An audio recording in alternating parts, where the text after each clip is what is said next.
Okay guys, today we're going to make some really simple fat bombs. These are great to have as you're progressing through the course because it starts getting to be really high fat. So these come in handy. During the 90 days, I ate these basically every single day. What we're going to do is a real simple one. It's going to use coconut oil, but you can use any fat source you want. 2 tablespoons per fat bomb. You can also adjust that as you see fit. Then I'm going to do some macadamia nuts, which I love, and they add like a really nice roasted fatty flavor to the fat bomb.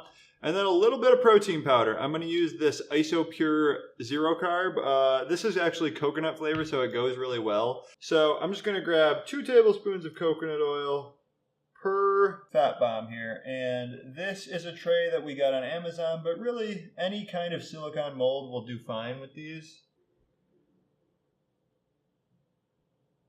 Your coconut oil may already be liquid, but I am actually just going to pop this in the oven for like 2 minutes just to melt the coconut oil so I can mix everything together. In the meantime, I'm going to weigh out 1.5 ounces of macadamia nuts.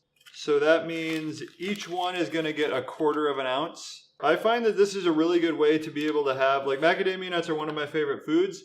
So being able to fit them in a way like this where the carbs don't add up, but you really get the flavor like stretched out more is good. I really like this recipe. I'm just gonna break them a little bit.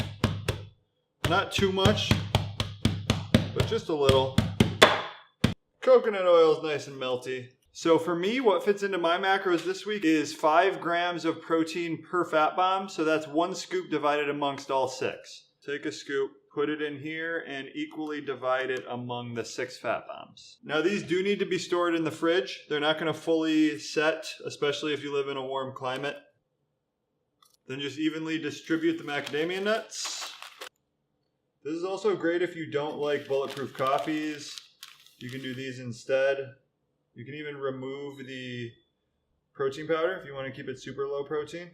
Now you got a few options. You can go a little bit of stevia, or you can go with some salt. You can do both also. That's probably the best way to go. But the protein powder is relatively sweet, so I'm just going to add a little bit of extra salt to these.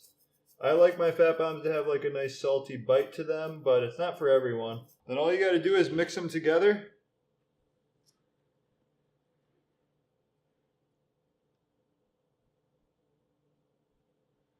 And we're going to put these in the fridge.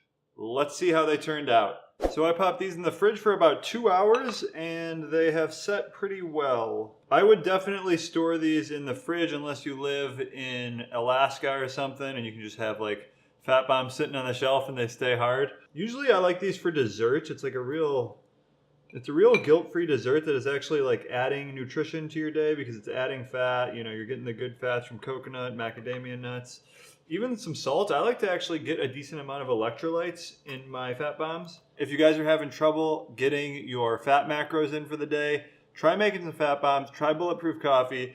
Those are the things that really got me through the 90 days just because it's tough to get to like 80% fat on a daily basis without things like this. And these taste delicious. So give these a try, guys.